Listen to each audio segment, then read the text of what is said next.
Welcome to Copilot Podcasts. An 11-year-old girl in 1930s America decides she's going to own a store. Not play store, not dream about it, actually own one, during the Great Depression, when her family has nothing.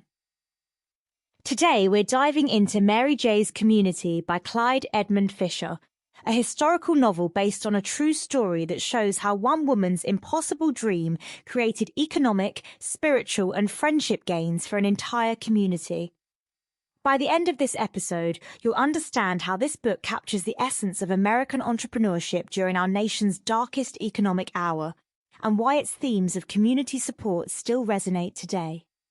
So let's start with the author himself. What do we know about Clyde Edmund Fisher, and what drove him to tell this particular story? Fisher is fascinating because he brings this incredible educational background to his storytelling.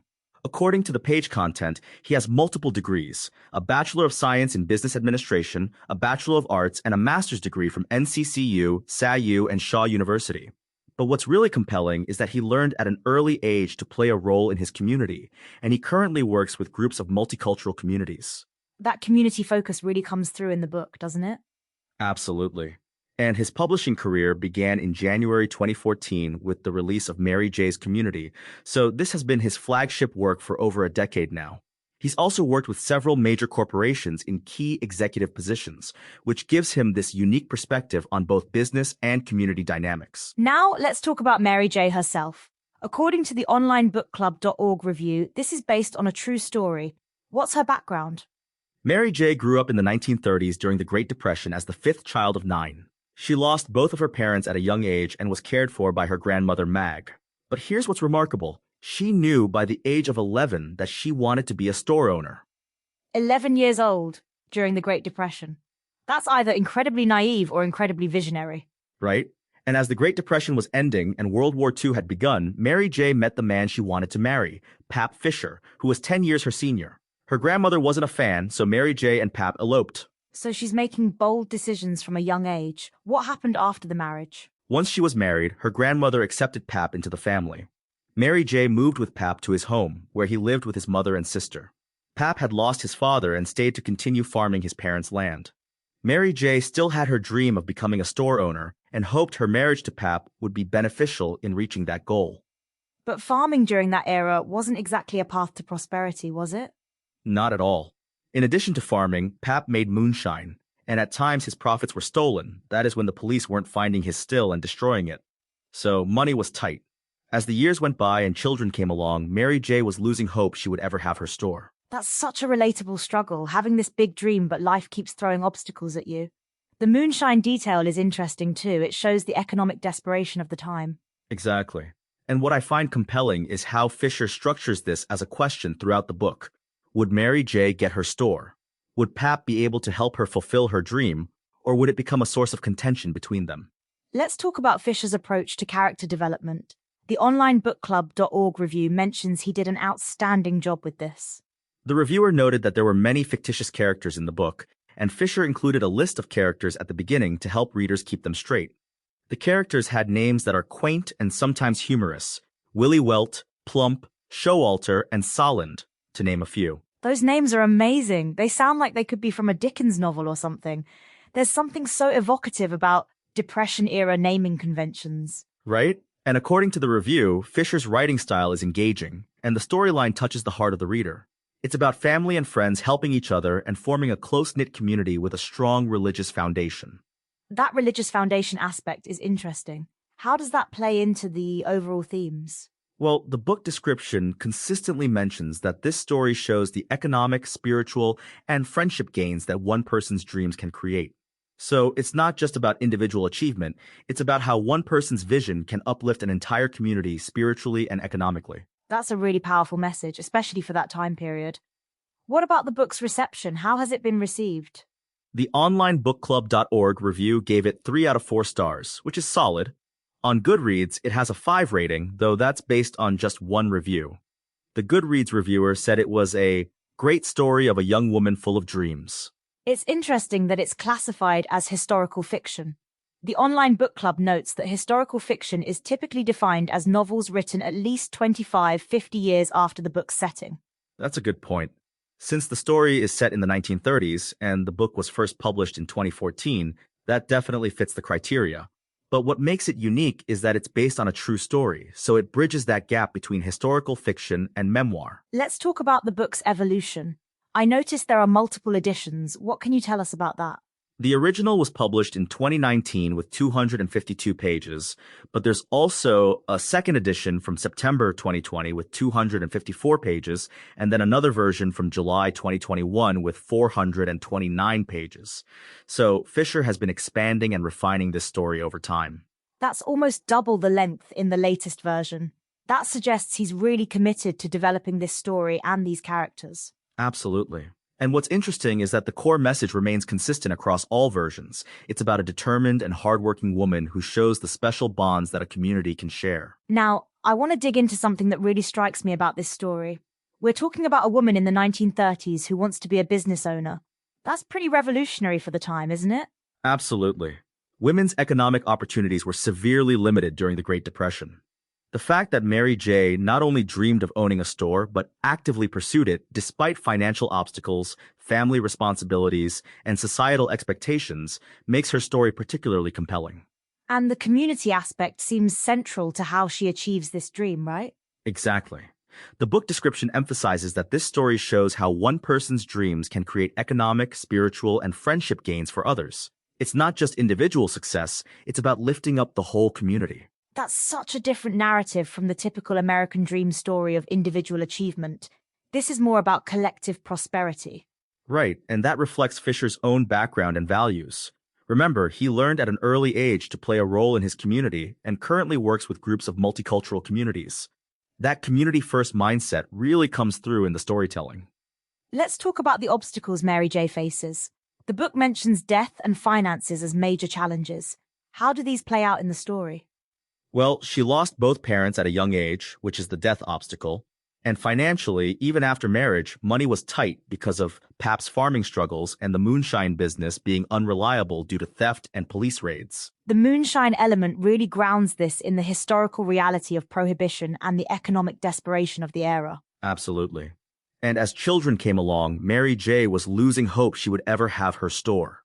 That's such a relatable struggle. Life circumstances making your dreams feel increasingly impossible. What I find interesting is how Fisher frames this as a question throughout. Will she get her store or won't she? That creates real narrative tension. And it reflects the uncertainty that so many people faced during that era. The Great Depression wasn't just an economic crisis, it was a crisis of hope and possibility. Now, Fisher has an interesting background himself. He's got this business education and corporate experience, but he's also described as an evangelist and lecturer. How do you think that influences his storytelling? That combination is really unique. His business background gives him insight into the economic realities Mary J. faces, while his role as an evangelist and lecturer suggests he's comfortable with inspiring and teaching through storytelling. And he's been working on this story for over a decade now, since 2014. That's serious commitment to these characters and this message. Right, and in February 2021, he took on the role of advisory board member for his own organization, which suggests he's building something larger around this work, maybe a platform for community-focused storytelling. That makes sense given his focus on multicultural communities. It's like he's practicing what Mary J. preached, using individual success to benefit the broader community. Exactly. And what's interesting is that this isn't just a historical story, it's a template for how entrepreneurship can work in community-centered ways. Let's talk about the writing style. The reviewer mentioned it's engaging and touches the heart. What makes it work? According to the onlinebookclub.org review, Fisher's writing style is engaging, and the storyline touches the heart of the reader. The reviewer specifically noted the strong character development and how the story is about family and friends helping each other. And those character names we mentioned, Willie Welt, Plump, Showalter, Salland, they add this almost folkloric quality to the story. Right, they're quaint and sometimes humorous, which probably helps balance the serious economic and social themes with moments of lightness and humanity. Now, I'm curious about the true story aspect. How much of this actually happened versus how much is Fisher's creative interpretation? The onlinebookclub.org review specifically calls it a historical coming-of-age novel based on a true story. So while the core events and Mary J's journey are real, Fisher has clearly added fictional characters and narrative elements to create a complete story. That's a smart approach. It gives him the emotional truth of the real events while allowing for the kind of character development and narrative arc that makes for compelling reading. And it allows him to explore broader themes about community, spirituality, and economic cooperation that might not have been as clear in just the factual events. Speaking of themes, let's dig into this idea of economic, spiritual, and friendship gains. That's a pretty comprehensive vision of what success looks like. It really is. Most business stories focus just on the economic gains, but Fisher is arguing that true entrepreneurship creates value across multiple dimensions: financial prosperity, spiritual fulfillment, and stronger social bonds. That feels especially relevant today when we're having conversations about stakeholder capitalism and businesses having broader social responsibilities. Absolutely. Mary J's story from the 1930s is actually a model for how business can work in the 21st century, creating shared value rather than just extracting profit. And the religious foundation aspect adds another layer. It's not just about making money, it's about serving something larger than yourself. Right, and that spiritual dimension probably helped sustain Mary J through all those years when her dreams seemed impossible. It wasn't just personal ambition, it was a calling. Now, let's talk about the book's place in contemporary literature. How does it fit into current conversations about historical fiction and community narratives? What's interesting is that while it's published independently, the Amazon listing shows it's independently published. It's tackling themes that major publishers are also exploring: community resilience, economic justice, and alternative models of success. And the fact that Fisher keeps expanding and refining it suggests he sees this as more than just a book. It's almost like a manifesto or a teaching tool. Exactly. Going from 252 pages to 429 pages shows he's really developing the ideas and probably responding to reader feedback and his own evolving understanding of the story's significance. Before we wrap up, I want to come back to Mary J herself. What do you think makes her story so compelling that Fisher has dedicated over a decade to telling it? I think it's because she represents this perfect intersection of individual determination and community support. She's not a lone wolf entrepreneur. She's someone whose success depends on and creates success for others. And the timing is crucial too. She's pursuing this dream during one of the most economically challenging periods in American history. Right, which makes her story both inspiring and instructive. If Mary J could build something meaningful during the Great Depression, what's possible for us today? So when you step back from all of this, what's the lasting message of Mary J's community? What should readers take away from this story? I think the core message is that individual dreams and community prosperity aren't opposing forces, they're mutually reinforcing. Mary J's success creates economic, spiritual, and friendship gains for everyone around her. And that's a model we desperately need today.